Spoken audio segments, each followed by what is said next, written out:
أعوذ بالله من الشيطان الرجيم. بسم الله الرحمن الرحيم. وإذ أخذنا ميثاقهم ورفعنا فوقهم الطور خذوا ما آتيناكم بقوة واسمعوا قالوا سمعنا وعصينا وأشربوا في قلوبهم العجل بكفرهم قل بئس ما يأمركم به إيمانكم إن كنتم مؤمنين. اور وہ وقت بھی یاد کرنے کے قابل ہے جب ہم نے بنی اسرائیل سے کتاب پر عمل کرنے کا عہد لیا اور طور نامی پہاڑ کے حصے کو ہم نے ان کے اوپر اٹھایا اور ان کو کہا کہ جو کچھ ہم نے تم کو احکام دیے ہیں اس کو مضبوطی سے پکڑ لو، یعنی اس پر عمل کر لو، اور جو بات کہی جا رہی ہے اس کو غور سے سنو. انہوں نے کہا کہ ہم نے سن لیا اور ہم اس کی نافرمانی کرتے ہیں، یعنی اس کا انکار کرتے ہیں. اور ان کے کفر کی وجہ سے بچھڑے کی محبت ان کے دلوں میں پیوست کر دی گئی تھی. آپ کہہ دیجئے کہ اگر تم سچے اور پکے ایمان والے ہو تو تمہارا ایمان کیسا ہے تمہیں بری بات کا حکم کرتا ہے. قل ان كانت لكم الدار الآخرة عند الله خالصة من دون الناس فتمنوا الموت إن كنتم صادقين. آپ کہہ دیجئے کہ آخرت کا گھر تمہارے لیے دوسرے لوگوں کو چھوڑ کر خالص ہے تو پھر موت کی تمنا کرو اگر تم سچے ہو. وَلَن يَتَمَنَّوْهُ أَبَدًا بِمَا قَدَّمَتْ أَيْدِيهِمْ وَاللَّهُ عَلِيمٌ بِالظَّالِمِينَ. اور جو کچھ ان کے ہاتھوں نے گناہ کمائے ہیں اور آگے بھیجے ہیں اس کی وجہ سے وہ کبھی بھی موت کی تمنا نہیں کریں گے، اور اللہ تبارک و تعالی ظالموں کو جانتا ہے. اس سے پہلے والی آیتوں کے اندر یہ بات بتائی گئی تھی کہ جب اللہ رب العزت نے بنی اسرائیل کو کتاب تورات عطا فرمائی اور اللہ کے نبی حضرت موسیٰ علیہ نبینا علیہ السلام کو ان کی طرف بھیجا تو یہ لوگ یوں کہہ رہے تھے کہ ہم ہی ایمان والے ہیں اور ہمارے اوپر ہی افضل الکتاب یعنی تورات اتاری گئی ہے. اسی وجہ سے یہ لوگ نہ اللہ کے نبی پر ایمان لائے اور نہ ہی انہوں نے قرآن پر ایمان رکھا. اور اللہ تبارک و تعالیٰ نے ان کو بار بار ایمان میں داخل ہونے کا موقع بھی عطا فرمایا اور کئی ساری نعمتوں سے ان کو نوازا بھی، جو پچھلی آیتوں کے اندر ایک ایک نعمت اللہ رب العزت نے گنوائی. اور سب سے بڑی نعمت اللہ رب العزت نے ان کو نبی کی شکل میں اور کتاب تورات کی شکل میں عطا فرمائی. اور حضرت موسیٰ علیہ نبینا علیہ السلام کو اللہ نے کئی نشانیوں کے ساتھ ان کے پاس بھیجا، لیکن پھر بھی ان لوگوں نے حضرت موسیٰ علیہ السلام کو بھی جھٹلایا. حتیٰ کہ حضرت موسیٰ علیہ نبینا علیہ السلام کو اللہ تبارک و تعالیٰ نے ایک نشانی ید بیضاء کی شکل میں عطا فرمائی تھی، یعنی کہ وہ اپنے سیدھے ہاتھ کو بغل میں داخل کرتے اور باہر نکالتے تو وہ ایسا چمکتا اور ایسا روشن ہو جاتا کہ سورج کے سامنے بھی رکھتے ہیں تو سورج کی روشنی ان کے سامنے مان پڑ جاتی. پھر حضرت موسیٰ علیہ السلام کو حکم ہوا کہ اسی نشانی کو لے کر، اسی معجزے کو لے کر فرعون کے پاس جاؤ اور دعوت پیش کرو اور ہمارا معجزہ بھی دکھاؤ. لیکن پھر بھی فرعون نے انکار کر دیا. پھر حضرت موسیٰ علیہ السلام کو اللہ تبارک و تعالیٰ نے دوسری نشانی بھی دی. دوسری نشانی یہ تھی کہ جب وہ مدین گئے تھے تو وہاں پر ان کا نکاح ہوا، اور روایت کے مطابق آتا ہے کہ ان کے جو خسر تھے وہ بھی اللہ کے نبی حضرت شعیب علیہ نبینا علیہ الصلاۃ والسلام تھے، ان کی بیٹی سے ان کا نکاح ہوا تھا۔ تو علماء نے لکھا ہے کہ حضرت موسیٰ علیہ نبینا علیہ الصلاۃ والسلام کو حضرت شعیب علیہ السلام نے تحفے کے طور پر ایک لکڑی عطا فرمائی تھی، عصا عطا فرمایا تھا، اور اس عصے کے اندر اللہ تبارک و تعالیٰ نے اپنی ایسی قدرت چھپا کے رکھی تھی کہ سب سے پہلے وہ قدرت کی نشانی اور وہ قدرت حضرت موسیٰ علیہ السلام کو دکھلائی، پھر کہا کہ فرعون کے پاس جاؤ۔ اور تعجب کی بات یہ ہے کہ آج کوئی خسر اپنے داماد کو لکڑی کیا دے سکتا ہے؟ کہیں ایسا نہ ہو کہ وہ لکڑی جو ہے اس کی بیٹی پر ہی چلے۔ وہ اس لکڑی کے اندر اللہ نے کیا طاقت رکھی تھی، کیا قدرت رکھی تھی؟ تو حضرت موسیٰ علیہ السلام سے اللہ تبارک و تعالیٰ نے سوال کیا کہ موسیٰ تمہارے ہاتھ میں کیا ہے؟ تو موسیٰ علیہ السلام نے کہا کہ یہ عصا، یہ میری لکڑی ہے۔ پھر اس کے بعد انہوں نے کہا کہ میں اس سے میری بکریوں کو چراتا ہوں، اس سے پتے جھاڑتا ہوں، اس پر ٹیک لگاتا ہوں۔ حالانکہ صرف اللہ رب العزت نے سوال اتنا کیا تھا کہ تمہارے ہاتھ میں کیا ہے، لیکن حضرت موسیٰ علیہ السلام کا پھر جواب اتنا ہی ہونا چاہیے کہ یہ لکڑی ہے، لیکن اس کے بعد کہیں ایک لمبی جو ہے اللہ رب العزت سے گفتگو کر لی۔ علماء نے یہاں پر نکتے کی بات لکھی ہے کہ جب کسی بڑے سے بات کا موقع ملتا ہے تو آدمی اس موقع کو ہاتھ سے جانے نہیں دیتا،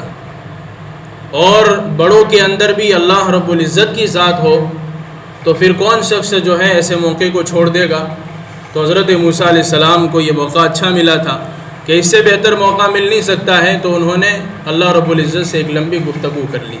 یہ محبت کی علامت ہوتی ہے، عشق کی علامت ہوتی ہے۔ پھر اللہ رب العزت نے کہا کہ موسیٰ جو تمہارے ہاتھ میں لکڑی ہے اس کو زمین پر پھینک دو۔ کیا کر دو؟ زمین پر پھینک دو۔ حضرت موسیٰ علیہ السلام نے اس کو زمین پر پھینک دیا تو ایک بڑا اژدہا بن گیا، اتنا بڑا اژدہا بن گیا کہ علماء نے کتابوں میں لکھا ہے کہ اس کے منہ کو جب کھولا گیا، اس کا منہ جب اس نے کھولا تو اتنا لمبا منہ اور اتنا چوڑا منہ ہو گیا کہ پورا کا پورا فرعون کا محل اس کے اندر آ جاوے۔ پھر موسیٰ علیہ السلام جو ہے اتنے بڑے اژدہے سے جو ہے ڈرنے لگے اور پیچھے ہٹنے لگے۔ ایک آدمی کی طبیعت جو ہے اندر ڈر اور خوف ہوتا ہے، آدمی ڈر جاتا ہے۔ تو اللہ رب العزت کی طرف سے حکم ہوا کہ موسیٰ ڈرو مت، واپس اسی کو پکڑ لو۔ تو انہوں نے پیچھے سے پکڑ لیا تو واپس لکڑی بن گئی، واپس عصا بن گیا۔ تو یہ ایک اور اللہ رب العزت نے معجزہ عطا فرمایا اور کہا کہ اس کو فرعون کے پاس لے کر جاؤ اور اس کو دکھاؤ کہ اللہ رب العزت کی قدرت کتنی بڑی ہے کہ ایک لکڑی کو عصا بنا سکتے ہیں اور اسی عصا کو پھر لکڑی بھی بنا سکتے ہیں۔ تو حضرت موسیٰ علیہ السلام جو ہے فرعون کے محل میں گئے اور اس کو دعوت دی، ایمان کی، اللہ کی طرف بلایا۔ تو پھر حضرت موسیٰ علیہ السلام نے کہا کہ میں اس لکڑی کو عصا بنا سکتا ہوں، میرا اللہ رب العزت لکڑی کو اژدہا بنا سکتا ہوں۔ ہاں، تو حضرت موسیٰ علیہ السلام کے جو ہاتھ میں عصا تھا انہوں نے زمین پر پھینکا تو وہ بن گیا، بہت بڑا اژدہا بن گیا، بہت بڑا سانپ بن گیا۔ تو فرعون کی جو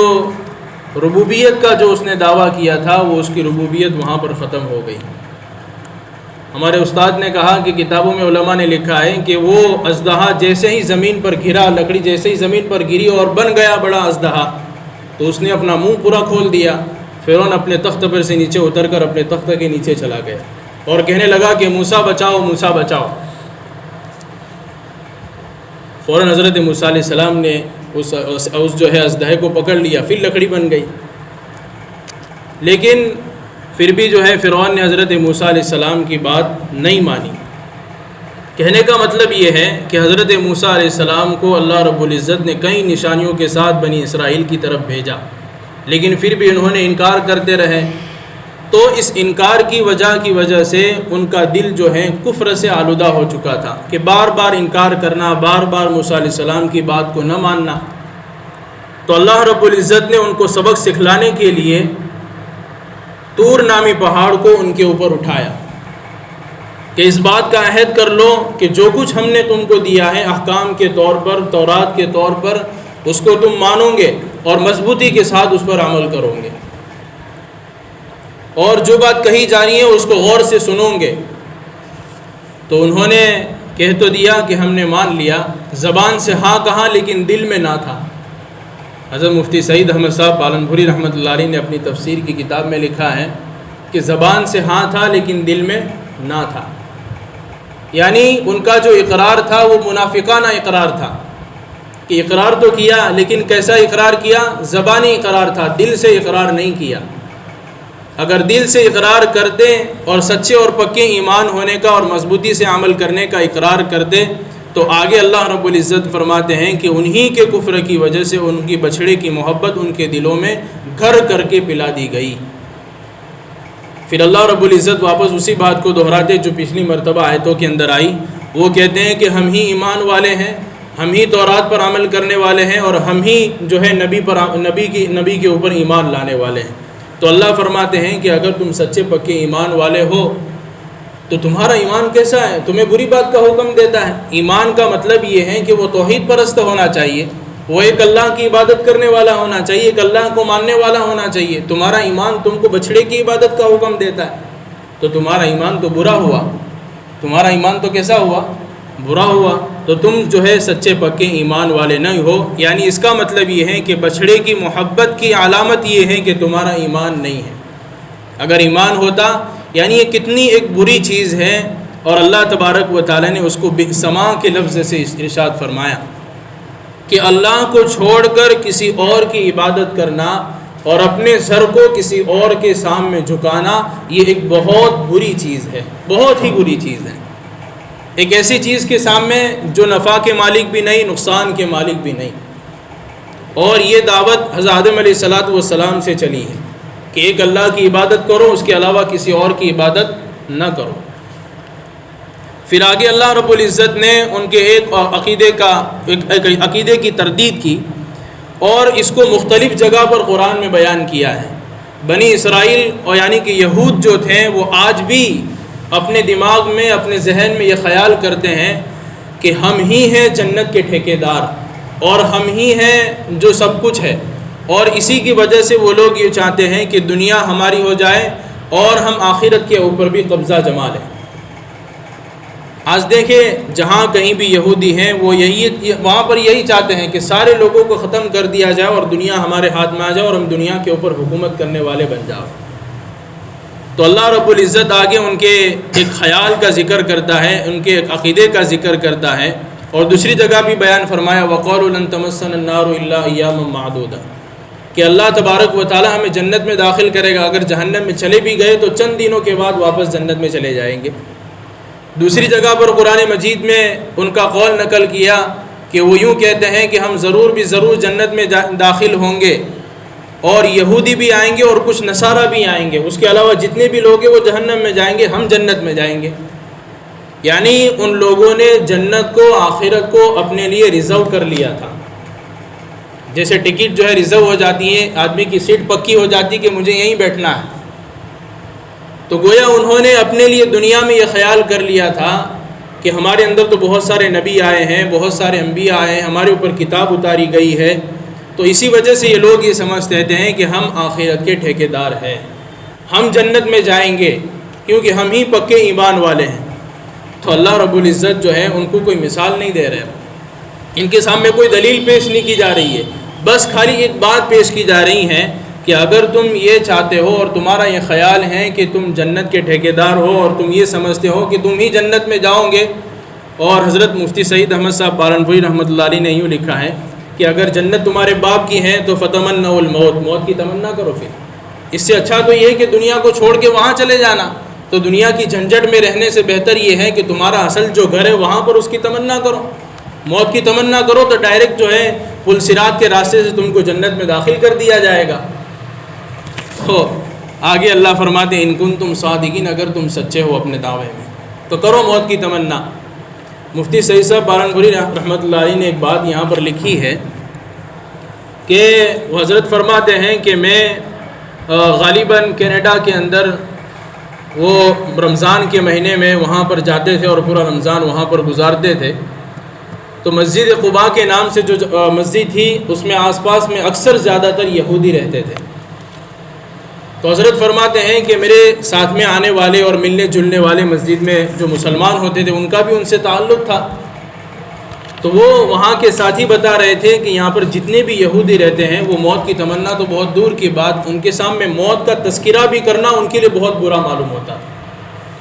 موت کا تذکرہ بھی ان کو اچھا نہیں لگتا تھا، اتنے وہ موت سے بھاگتے تھے. تو اللہ کہتے فتمنوا الموت، موت کی تمنا کرو. اگر جنت تم یہ سمجھتے ہو کہ ہم کو جنت مل جائے گی اور دوسروں لوگوں کو جہنم ملے گی اگر تم سچے ہو، وَلَن يَتَمَنَّوهُ أَبَدًا بِمَا قَدَّمَتْ أَيْدِيهِمْ، یہ ہرگز موت کی تمنا نہیں کر سکتے ہیں کیونکہ انہوں نے اپنے ہاتھوں سے ایسے ایسے گناہ آگے بھیجے ہیں کہ وہ موت کی تمنا، موت کے بارے میں کہیں کیا بلکہ موت کے بارے میں سوچ بھی نہیں سکتے ہیں. بلکہ آگے اللہ رب العزت نے فرمایا وَلَتَجِدَنَّهُمْ أَحْرَصَ النَّاسِ عَلَى حَيَاةٍ وَمِنَ الَّذِينَ أَشْرَكُوا، یہ دوسرے لوگوں کے مقابلے میں آخرت کے مقابلے میں دنیاوی زندگی کے بارے میں زیادہ حریص ہے، یعنی دنیا میں زیادہ رہنا پسند کرتے ہیں. اسی لیے تو چاہتے ہیں کہ دنیا ہماری ہو جاوے، ہم دنیا کے اوپر حکومت کرنے والے بن جاوے. تو یہ کہتے ہیں کہ ہم تو دنیا کے بارے میں زیادہ حریص ہیں. اور آگے فرماتے وَمِنَ الَّذِينَ أَشْرَكُوا، مشرکوں سے بھی زیادہ ان کی تمنا دنیا کی ہے. حالانکہ مشرکوں کا تو عقیدہ ہے کہ مر مٹی ہو کے ختم ہو جائیں گے، ان کا عقیدہ ایسا ہونا چاہیے کہ ہم کو لمبی عمر چاہیے. الٹا جو ہے ان لوگوں کا عقیدہ ہے جو یہود ہیں جن کے پاس تورات اتاری گئی اور تورات کے اندر آخرت کا عقیدہ موجود ہے کہ ایک دن دنیا ختم ہو جائے گی چند دنوں کے بعد اور واپس آخرت میں جانا ہے جہاں سے آئے تھے. تو ان کا تو عقیدہ ہے آخرت کا، لیکن پھر بھی یہ موت کی تمنا یعنی آخرت کی تمنا کے بجائے دنیا کی تمنا ان کے دلوں میں اتنی رچی بسی ہے کہ وہ مشرکوں سے بھی زیادہ یوں سمجھتے ہیں کہ ہم دنیا کے اندر زیادہ ٹھہریں گے. اور اللہ تبارک و تعالیٰ کے فرماتے یود احدہم لو یعمر الف سنہ، ان میں سے ہر ایک آدمی کی خواہش ہے کہ 1000 سال مجھے مل جاوے، 1000 سال کی مجھے عمر مل جاوے. وما ہوا بمزحزحہ من العذاب ان یعمر، اتنی عمر مل جانے کے بعد بھی وہ اللہ کے عذاب سے بھاگ نہیں سکتے کیونکہ 1000 سال کے بعد بھی موت آنے ہی والی ہے. چاہے تم موت کی تمنا نہ کرو، موت سے کتنا بھی بھاگ جاؤ. قرآن میں اللہ دوسری جگہ ارشاد فرماتے ہیں کہ تم کانچ کی پیٹی کے اندر بھی بند ہو جاؤ اور یوں سمجھو کہ موت مجھے یہاں نہیں پکڑے گی، لیکن موت وہاں پر بھی آ کے رہے گی. کتنا بھی آدمی موت سے بچ لے اور سارا انتظام کر لے موت سے بچنے کا کہ مجھے کوئی بیماری نہ لگے، اور کوئی بیماری لگ جائے تو ہزاروں لاکھوں روپئے لگا کر اس بیماری کو دور کر دے گا، لیکن موت سے کوئی بچانے والا نہیں ہے. تو اللہ تبارک و تعالیٰ ان کے اس عقیدے کو باطل قرار دے رہے ہیں کہ تمہاری جو تم کہتے ہو یہ تمنا کر رہے ہو اور یہ سمجھتے ہو کہ ہم ہی آخرت کے اندر کامیاب ہو جائیں گے اور ہم ہی جنت کے ٹھیکیدار ہیں، آخرت کے ٹھیکیدار ہیں، تو یہ تمہارا خیال باطل ہے. اور اس پر جو ہے علماء نے یہ بھی لکھا ہے مفسرین نے کہ تو پھر موت کی تمنا تو مسلمانوں کو بھی کرنی چاہیے، کیونکہ مسلمان تو یہی کہتے ہیں کہ ہم ہی جنت میں جائیں گے. مسلمان تو یہی کہتے ہیں نا کہ ہم ہی جنت میں جائیں گے اور جہنم سے بچا لیے جائیں گے. تو المفسرین نے یہاں پر یہ تفصیل لکھی ہے کہ مسلمان جو ہے موت کی تمنا کر سکتا ہے، لیکن مسلمان موت کی تمنا اس وقت کرے گا جب اس کے پاس ایمان اور اعمال والی زندگی ہو، کہ وہ جانے کے لیے اللہ کے پاس تیار ہیں. وہ دنیاوی زندگی میں رہنے کے لیے زیادہ تیار نہیں ہے، اس کو معلوم ہے کہ مجھے آخرت میں واپس اللہ کے پاس جانا ہے. اور ہمارا تو عقیدہ ہے آخرت کا، کہ آخرت کا عقیدہ مطلب یہ ہے کہ دنیا کی مختصر زندگی اور اس کے بعد والی زندگی ہمیشہ ہمیشہ کی زندگی، کہ یہ ختم ہو جائے گی اور وہ باقی رہے گی. تو ایمان والا جو ہے وہ تمنا کرتا ہے اس وجہ سے کہ وہ ایمان والا ہے اور ساتھ میں نیک عمل کر رہا ہے. تو ہم جنت کے طلبگار ضرور ہیں اور ہم یہ بھی کہتے ہیں کہ ہم ہی جنت میں جائیں گے، لیکن کب؟ ہم اس وقت کہتے ہیں کہ جب ہمارے پاس ایمان بھی ہو اور ساتھ میں نیک عمل بھی ہو. اسی وجہ سے آدمی جو ہے جنت میں جا سکتا ہے، اس کے علاوہ کوئی اور دوسری چیز نہیں ہے جس کی وجہ سے جنت میں داخلہ ہو. قرآن کریم میں اللہ تبارک و تعالیٰ نے جہاں پر ان لوگوں کا عقیدہ ذکر کیا، دوسرا جہاں پر ان لوگوں نے کہا تھا وَقَالُوا لَن تَمَسَّنَا النَّارُ إِلَّا أَيَّامًا مَّعْدُودَةً، کہ کہ جہنم میں ہم جائیں گے تو چند دنوں کے بعد اللہ تبارک و تعالیٰ واپس نکال کے ہم کو جنت میں داخل کر دے گا، تو پھر آگے اللہ رب العزت نے ایک آیت چھوڑ کر ایک فیصلہ سنایا اور ایک قاعدے کی بات سنائی کہ وہ شخص کامیاب ہو سکتا ہے اور جنت میں داخل ہو سکتا ہے جو شخص ایمان والا بھی ہو اور نیک عمل بھی کرتا ہو۔ تو گویا یہ دونوں چیزیں جنت میں جانے کے لیے شرط کے طور پر ہے اللہ تبارک و تعالیٰ کی طرف سے کہ ایمان بھی ہونا چاہیے اور ساتھ میں نیک عمل بھی ہونا چاہیے، اور یہ دونوں چیزیں یہودیوں کے پاس نہیں ہیں، ایمان بھی نہیں ہے اور نیک عمل بھی نہیں ہے، کیونکہ ایمان تو پہلے سے ہی خارج ہو گئے، تورات کا انکار کر دیا، قرآن کا انکار کر دیا، اللہ کے نبی حضرت موسیٰ علیہ السلام کی باتوں کا انکار کر دیا اور ایک ایک نشانی کا انکار کرتے گئے، اور کہیں اللہ نے ان کو نعمتوں سے نوازا، وہ ساری نعمتوں کی ناشکری کی، تو ویسے وہ لوگ تو ایمان سے نکل گئے اور عمل تو تھا ہی نہیں ان کے پاس۔ تو گویا ان کا یہ عقیدہ بالکل باطل ہے، اور اللہ رب العزت جو ہے اگر کسی نے توبہ نہیں کی ہے تو وہ تو جنت کے ٹھیکیدار ہیں، جہنم کے ٹھیکیدار ہیں، جنت کے نہیں ہیں۔ اور آگے اللہ رب العزت نے فرمایا واللہ بصیر بما یعملون، اور اللہ تبارک و تعالی وہ ساری چیزیں دیکھ رہا ہے جس کو وہ لوگ کر رہے ہیں۔ اللہ تبارک و تعالی وہ ساری چیزیں دیکھ رہا ہے جس کو یہ لوگ کر رہے ہیں۔ کیا کر رہے ہیں؟ جو کچھ وہ کر رہے تھے اپنے ذہن میں یہ سمجھ رہے تھے کہ ہمارا عقیدہ تو یہ ہے کہ ہم جنت ہی میں جائیں گے، جہنم میں نہیں جائیں گے، تو اللہ تبارک و تعالیٰ کو ساری باتیں معلوم ہیں، اور یہی ساری باتیں ہمارے اوپر بھی فٹ ہوتی ہیں کہ ہمارا بھی عقیدہ ہے آخرت کا کہ دنیا کی زندگی مختصر ہے، ہمیشہ کی نہیں ہے، اور آخرت کی زندگی ہمیشہ کی ہے، مختصر کی نہیں ہے۔ اور عقل مند اسی کو کہا جاتا ہے جو ہمیشہ کی زندگی تیاری کرے بمقابلے مختصر زندگی کے۔ ایک آدمی کو یوں کہہ دیا جائے کہ یہ مکان تم کو ہمیشہ کے لیے دیا، اور اسی آدمی کو کہا جائے کہ یہ مکان تم کو چند دنوں کے لیے دیا، تو عقل مند جو ہے وہ اس مکان کو اختیار کرے گا جو اس کو ہمیشہ کے لیے دیا گیا ہے، کیونکہ وہاں سے اس کو نکالا جائے گا نہیں، یا تو موت ہو جائے گی یا مکان اس سے چھین لیا جائے گا، دو چیزیں ہو سکتی ہے، لیکن کوئی اس کو نکالنے والا نہیں ہوگا۔